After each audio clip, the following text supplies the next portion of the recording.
ассалому алайкум дӯстон, хушомадем ба шабакаи мо. дар навори имрӯза оиди тозатарин ва муҳимтарин хабарҳо аз ҷаҳони ММА гап мезанем. лайкро зер кунед, мо боша наворро оғоз мекунем. дӯстон, доруҳое ки шумо айни замон дида истодаен доруҳои гиёҳӣ ва оригинал аз ширкати шифофармо мебошанд. Ана ин трибулусу 3 дар 1 барои хунукзадагӣ барои шахсоне ки фарзанд ёфта наметонанд, капсулаҳои самиюван барои фарбешавӣ, равғани донаи каду, равғани хилба, равғани усма, равғани сиёҳдона, миноксидил барои риш мӯйсарбарорӣ ва ҳамчунин доруҳо барои дарди меъдаву рӯда, дарди мушакҳо ва дигар намуди доруҳоро аз ширкати шифофармо дастрас карда метонед. худи ҳозир ба номерҳои дар рӯи экран буда занг зада доруҳои даркории худро харидорӣ кунед ва агар ки скидка гирифтан хоҳед, пас ҳатман аз номи канали Паҳлавон гап занед. шаби гузашта шоми турнирҳо буд ва 3 турнири калон баргузор гардид ва дар 2 ташкилоти калон 2 варзигари тоҷик баромад карданд. Азам Ғафоров дар ташкилоти ACA ва Сарвар Ҳомидов дар ташкилоти UAR Warriors ва хушбахтона ҳар дуи варзигарони тоҷик ғалаба ба даст оварданд. Азам Ғафоров дар муҳориба зидди варзигари қирғиз Хоҷа Акбар Тошхоҷаев бо қарори доваро ғалаба ба даст оварда рекорди худро 14-3 кард. аз Сарвар Ҳомидов бошад дар муҳориба зидди варзигари пуртаҷрибаи бразилӣ Фабрисио Сараф ғалаба ба даст оварда рекорди худро 13-0 кард. мо ҳар дуи варзигарони тоҷик, дастаҳо ва ҳамаи шуморо дӯстон табрик мекунем. муҳорибаи пурраи Сарвар Ҳомидов дар YouTube канали мо метавонед тамошо кунед. а муҳорибаи пурраи Азам Ғафоров боша дар Telegram канали мо Паҳлавон TJ. касоне ки тамошо кардагӣ набошанд метавонед даромада тамошо кунед. ссилкаи Telegram мо дар описани видео. ҳозир боша суханҳои Сарвар Ҳомидов баъди ғалаба. пеш аз ҳама алҳамдулилло гуфтан мехоҳам.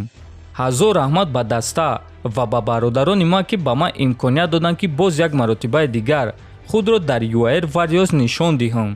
миннатдории худро ба ҳама он нафароне мерасонам ки дар омодагии ман саҳми худро ҳам пулӣ ва ҳам дар процесси тамринӣ гузоштанд. иншааллоҳ ба пеш ҳаракат кардан мегирем ва боз қуллаҳои дигарро бо ҳамроҳии дастам аз худ мекунем, навиштааст Ҳомидов. шаби гузашта турнири UFC Fight Night баргузор гардид ки дар муҳорибаи асосии турнир 2 топови ҷангвари UFC дар вазни вазнин Кёртис Блейдс ва Крис Дакас вохӯрданд ва дар ин муҳориба Кёртис Блейдс дар дуюм раунд бо тариқи нокаути техникӣ ғалаба ба даст овард. ҳамчунин дар ин турнир муҳорибаи довталабӣ дар вазни 57 кг байни Аскар Аскаров ва Кай Кара Франс баргузор гардид ва дар ин муҳориба Кай Кара Франс бо қарори доваро ғалаба ба даст овард. барои Аскар Аскаров боша ин аввалин мағлубият дар карьера ӯ шуд. ҳамаи ин муҳорибаҳоро дӯстон дар Telegram канали Паҳлавон тамошо карда метавонед. ссилкаи Telegram дар описани видео. шаби гузашта гангстери UFC Нейт Диаз ба ҳама фаҳмонда дод ки UFC-ро тарк кардан мехоҳад. ӯ ба таври оммавӣ баробарони UFC муроҷиат карда гуфт ки ӯро аз UFC озод кунанд. марҳамат суханҳои Диаз. ман мехоҳам ки маро аз UFC озод кунанд. Дана Вайт, Хантер Кембел, ман бахшиш мепарсам ки ин чизро дар интернет талаб карда истодаам. аммо шумо ба ман ҳар чӣ зудтар муҳориба надода истодаем ва ман дорам корҳое ки бояд ба онҳо машғул шавам, навиштааст Диаз дар Твиттер.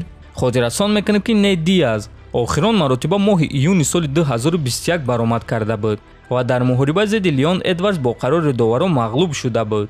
вақтҳои охир Нейт Диаз мехост ки бо Дастин Порье муҳориба гузаронад, аммо аз ин эълони охирони ӯ фаҳмида мешавад ки ин муҳориба баргузор намегардад. дӯстон, ба фикри шумо барои чӣ ташкилоти UFC муҳорибаи Нейт Диаз ва Дастин Порьеро ташкил накарда истодаанд? ҳатман фикротонро нависен, дар канал обуна шавен то бозидид хонаводу сарбаланд бошен.